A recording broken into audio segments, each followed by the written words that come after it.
Boa noite a todos. Agradeço a Paula e aos colegas da comissão, como é que é? Comissão Jovem da OAB, de Advocacia Jovem Iniciante. Saúdo a todos os presentes, vários alunos, mestrandos, doutorandos e advogados, ex-estudantes, e aos membros da mesa. Dr. Fábio Grilos sempre foi brilhante aluno de graduação, mestrado e doutorado, não me surpreendeu com a sua exposição, que me pareceu excelente e confirmadora de várias das reflexões que nós faremos também.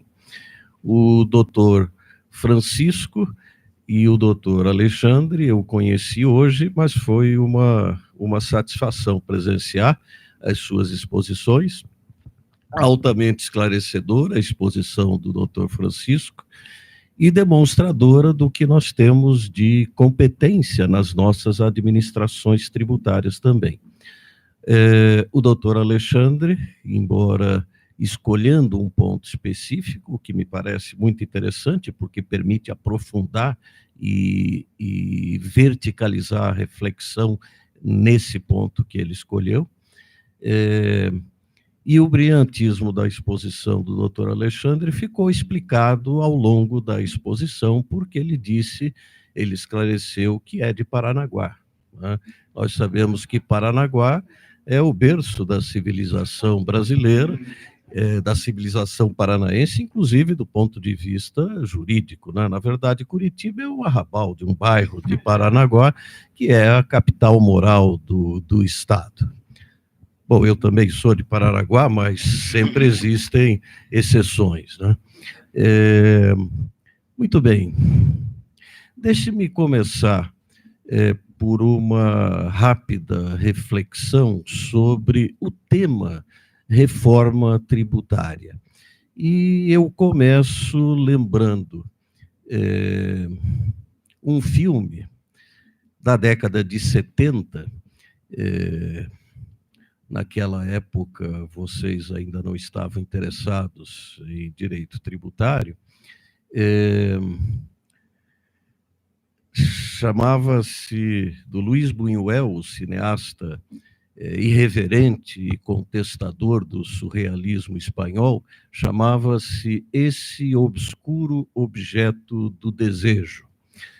A reforma tributária é objeto do desejo de todos, não há quem não deseje, seja o Estado, seja o contribuinte, embora com motivações absolutamente diversas, mas todos ansiam por reforma tributária. Então, não há dúvida de que reforma tributária é um objeto do desejo de todos.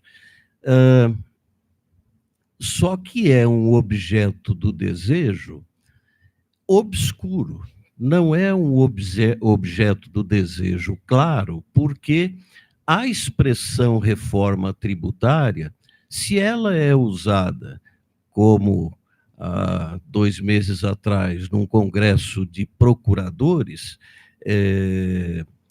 num congresso de auditores, o sentido é de aumento da carga tributária. Agora, num congresso normal, em que estão presentes advogados dos contribuintes, o sentido pelo qual se deseja a reforma tributária é de redução da carga tributária. Então, é um objeto do desejo obscuro,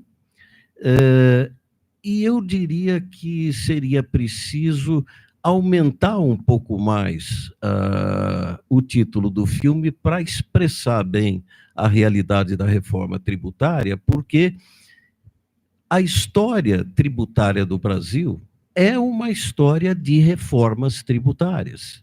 Ao tempo da Constituição de 46, nós tivemos a emenda 5, depois tivemos a emenda 18 de 65, depois veio a Constituição de 67, todas essas mexendo profundamente no capítulo da reforma do sistema tributário. Aí veio a Constituição de 67, E 2 anos depois, a emenda 1 de 69, mexendo profundamente no capítulo do sistema tributário. E depois nós tivemos, por exemplo, depois a Constituição de 88, a emenda 42, enfim, e propostas de reforma tributária que não foram aprovadas, às dezenas, às dezenas. Agora, em todas elas, cria-se uma expectativa muito grande, porque os objetivos anunciados são os mais nobres, simplificação do sistema, redução da carga tributária, etc., etc. E os resultados são defraudações desses objetivos nobres, porque, via de regra, redundam em aumento da carga tributária. Especialmente quando as propostas são oriundas do governo. Então, eu diria que o ideal seria nós chamarmos o tema de esse obscuro e ardiloso objeto do desejo, porque sempre há algo de ardil nas propostas de reforma tributária. Bom, essa reflexão que eu acabo de fazer para introduzir o tema, eu fiz, deve ter sido exatamente a mesma, há alguns anos atrás, numa outra sala aqui desse mesmo prédio. Era uma mesa que discutíamos também reforma tributária, era o professor Geraldo Ataliba, o Marçal Justem Filho da casa, e eu também. Não mudou nada, porque dá para nós fazermos exatamente a mesma introdução. É verdade que, nesse caso, as propostas não são oriundas do governo, não há aquela discrepância evidente entre as intenções. Quando nós lemos o texto das propostas de reforma tributária anteriores e a exposição de motivos, nós encontramos diferenças abismais, discrepâncias abismais, porque aquilo que se declara não tem nada a ver com aquilo que se realiza no texto das propostas de reforma tributária. Nesse caso, a proposta não é do governo, mas, infelizmente, continua presente o ardil. E eu vou fazer rápida menção às duas propostas, começando pela 110, que está no Senado, e que, vocês sabem, propõe um imposto sobre bens e serviços e propõe um imposto seletivo. O imposto seletivo atinge um bom número de bens e serviços, petróleo e derivados, combustíveis e lubrificantes, cigarros, bebidas, energia elétrica, serviços de telecomunicação. Quer dizer, eu diria um meio IPI que continua existindo nas mãos da União. E um imposto sobre bens e serviços que substitui o IPI federal, o ICMS do Estado e o ISS do município, mais PIS, PASEP, COFINS, IOF, CID combustíveis e salário educação. Com alíquotas que admitem alguma distinção entre elas e com alguma possibilidade de incentivos tributários, dos quais tratou o doutor Alexandre agora há pouco. A outra proposta, a PEC 45, que está na Câmara, também propõe um imposto seletivo para a União, mas aqui um imposto bem mais restrito, só para bens cujo consumo seja indesejável, como bebidas alcoólicas e cigarros. Eu diria um mini IPI nas mãos da União. E um imposto sobre bens e serviços que substitui o IPI da União, ICMS do Estado, ISS do município, mais PIS e COFINS, sem alíquotas diferentes, a princípio, e sem quaisquer incentivos fiscais, tributários. Eu vou começar pelos incentivos de que tão bem tratou o doutor Alexandre. No final do século XIX, início do século XX, houve o estabelecimento de um consenso internacional no sentido de que países que tivessem um tributo do tipo desses, IPI, ICMS, ISS, o simples fato de terem no seu sistema um tributo desse tipo indireto e que atinge o consumo, era entendido como sintoma de atraso do sistema tributário daquele Estado. Essa crença do início do século XX, que permaneceu até próximo da Segunda Guerra, começou a ser modificada. Cesare Cottiani, na Itália, Manuel de Ruano, na Argentina, Pedro Soares Martins, em Portugal, lideraram um movimento, à época da Segunda Guerra, ou logo em seguida, no sentido de reavaliar essa visão dos tributos indiretos. E esse movimento, que inicialmente era de reavaliação, logo tornou-se um movimento de revalorização desses tributos indiretos, como se eles sempre devessem ter um lugar nos sistemas tributários, mas um lugar discreto nos sistemas tributários. Por que razão? Porque eles não medem capacidade contributiva, a não ser que se tomasse uma providência que iria justificar a permanência desses impostos nos sistemas tributários. É o que acontece, por exemplo, no Brasil, com o IPI federal e com o ICMS do Estado, que é a adoção da seletividade em função da essencialidade dos produtos e das mercadorias. Embora a seletividade seja um tanto tímida no ICMS, ela é um pouco mais ampla no âmbito do IPI. Ora, a restrição a alíquotas diferentes e a incentivos tributários, que pode ser um mal, estabelecendo privilégios, como lembrou o doutor Fábio, mas pode ser um bem, estabelecendo o tratamento desigual entre os desiguais.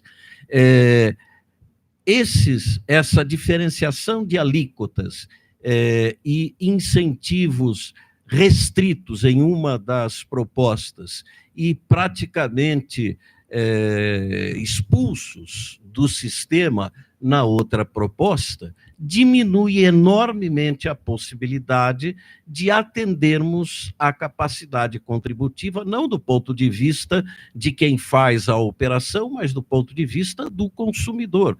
E aí nós vamos ter aquelas situações às quais se referiu o doutor Alexandre. O doutor Francisco vai ter tributado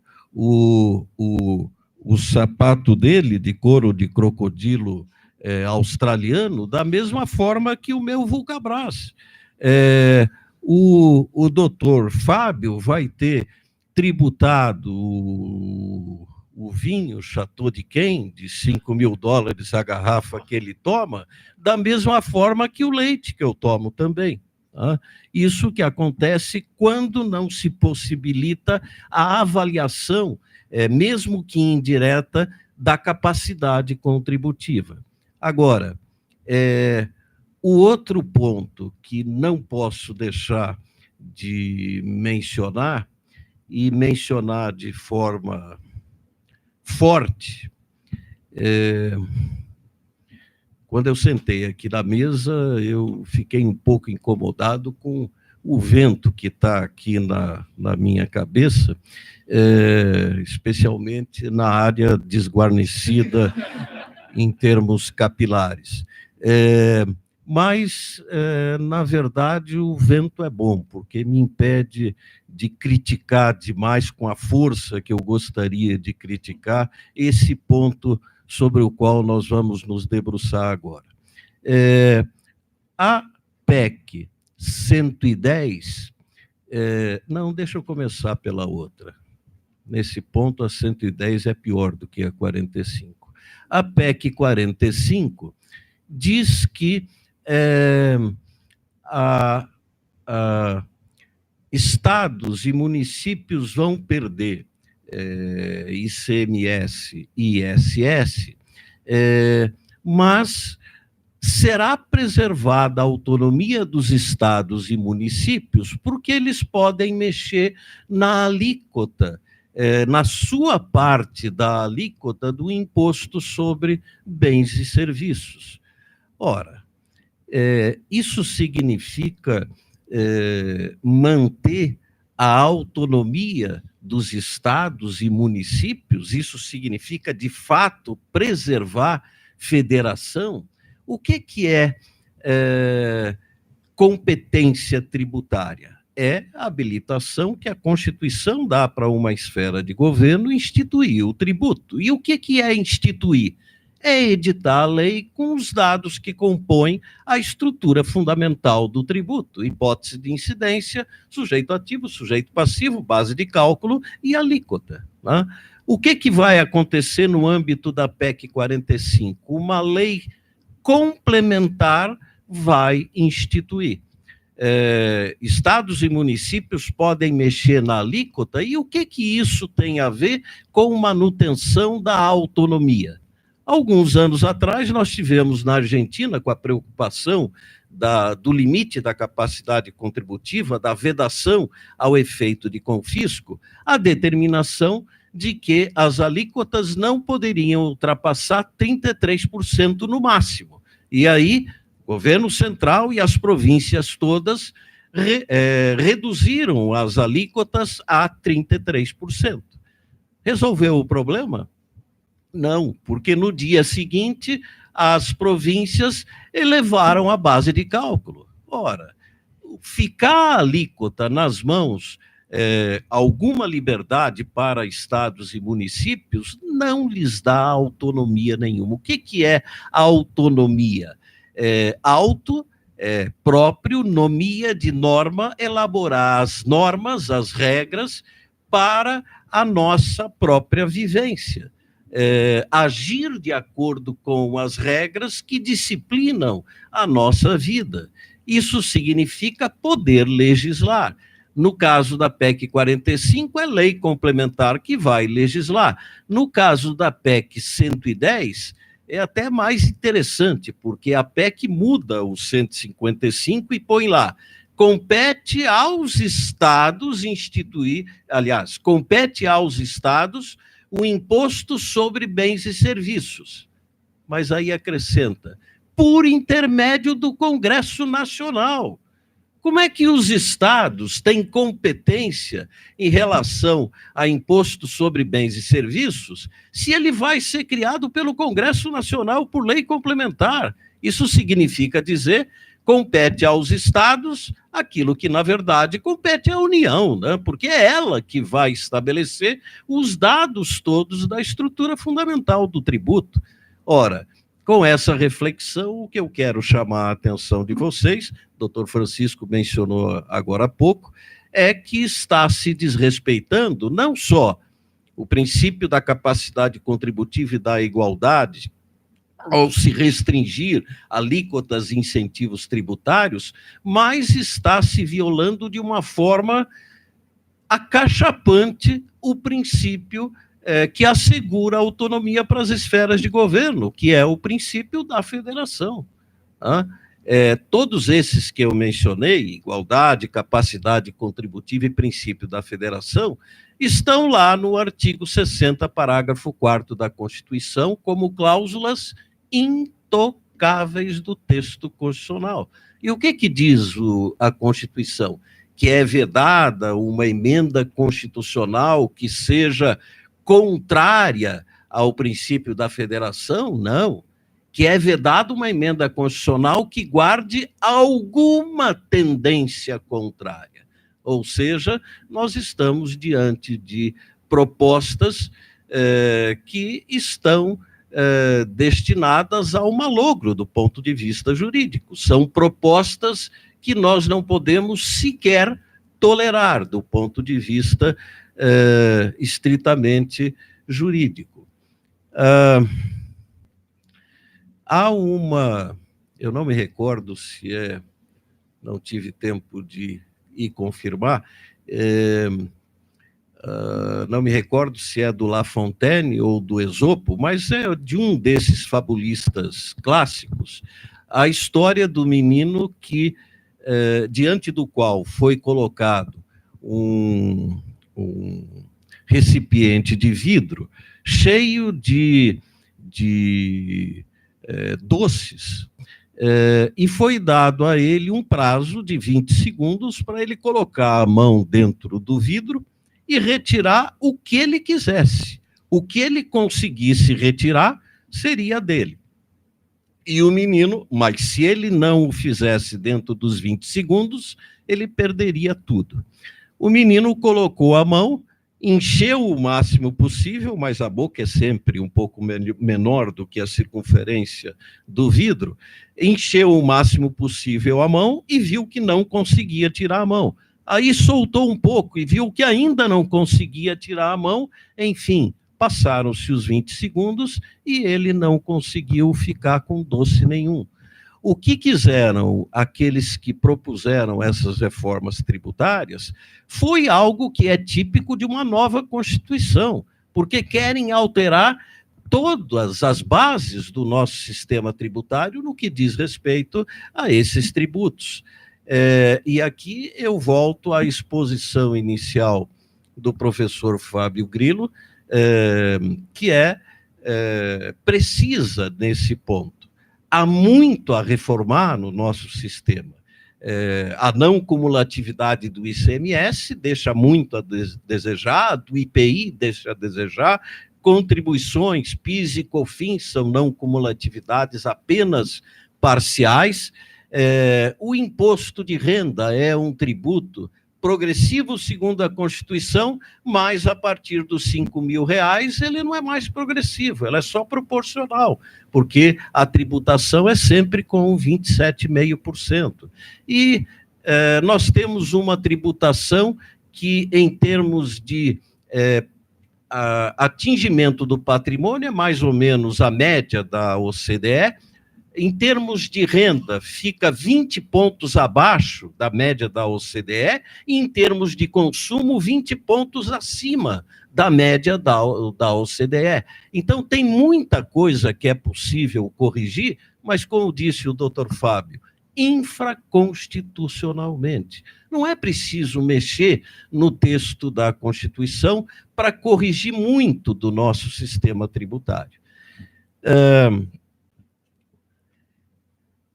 Eu vou me encaminhar para o final. A colega que apresenta os cartazes lá, quanto tempo ainda dispõe, colega? 5? Ótimo, ok.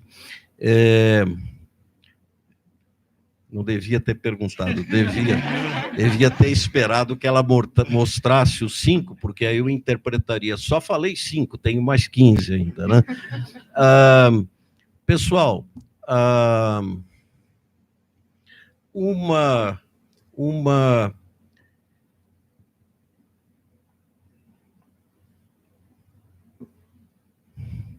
eu estou selecionando os temas para caber dentro dos 5 minutos. Um levantamento feito pela OAB 4 ou 5 anos atrás mostrava que, para aplicar integralmente o sistema constitucional tributário brasileiro, faltariam 112 leis complementares. Passaram-se 4 anos, 4, 5 anos, mas deve faltar aí por volta de umas 100 no mínimo. Ou seja, nós temos um sistema constitucional tributário que é bastante razoável, cheio de problemas, mas problemas que podem ser infraconstitucionalmente consertados. Olhar para o modelo do IVA que se está olhando é um modelo do IVA que não é tão distante do nosso se nós fizermos os ajustes necessários no IPI federal, no ICMS estadual, eventualmente no ISS, inclusive, por exemplo, transformando a tributação para o destino e não para a origem, que me parece o ideal, claro que não de chofre, com alguma adaptação. Aliás, a proposta prevê adaptações, né? 10 anos para substituir os tributos, para compensar a arrecadação tributária, 50 anos. Aqui da mesa, só as 3 moças da comissão jovem da OAB, os outros todos não verão como é que vai ser isso lá na frente, né, se for aplicado. Ao invés de olharmos para o futuro, os colegas mencionaram, a França acabou de aprovar o Turnover Tax, que é a tributação de bens digitais. A Austrália acabou de aprovar o Google Tax, mesma coisa. Na Inglaterra está se discutindo, como é que se chama? O GAFAM, deixa eu ver se eu me lembro, o G de Google, o A de Apple, F de Facebook, A de Amazon e M de Microsoft. Ou seja, olhar para a tributação do futuro e não ficar buscando dados do passado para modificar algo que nós já temos, que pode ser melhorado, mas que nós já temos.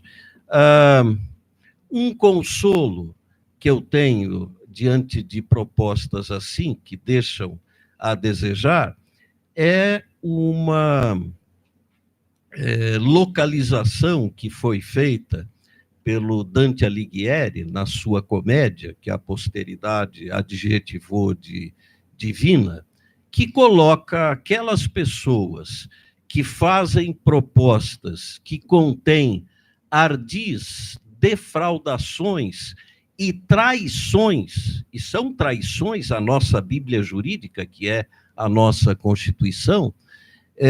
Dante os coloca no 9º e último círculo do inferno, mais especificamente no 2º giro deste círculo, que é destinado especificamente aos traidores da pátria. E lá eles serão imersos no gelo e serão recebidos pessoalmente por Lúcifer, o rei do inferno. E por falar na história do Dante, uma curiosidade é que o Dante, na Divina Comédia, ele visita primeiro o inferno e depois o purgatório, levado pelas mãos do Virgílio, que é o grande poeta e mentor do Dante. E depois ele visita o paraíso, levado pelas mãos da Beatriz, a sua musa. Tem uma passagem interessante, quando Dante passa pelo purgatório, ele vê que há aquela bagunça no purgatório, não é o caos do inferno, mas é uma bagunça muito grande, e o Dante pergunta a um dos que está no purgatório: vocês não têm regras por aqui? E ele responde: temos, e são boas regras, nós só não temos quem as aplique. Nós temos um bom sistema constitucional tributário, mas é preciso, com ajustes, aplicar esse sistema, fazer as leis complementares que faltam para aplicá-lo integralmente. Só espero que, se é verdade que nós vivemos hoje no Brasil numa espécie de purgatório em termos de realidade tributária, só espero que nós estejamos fazendo o mesmo caminho do Dante, ou seja, a próxima estação será o paraíso e não o caminho inverso. Muito obrigado.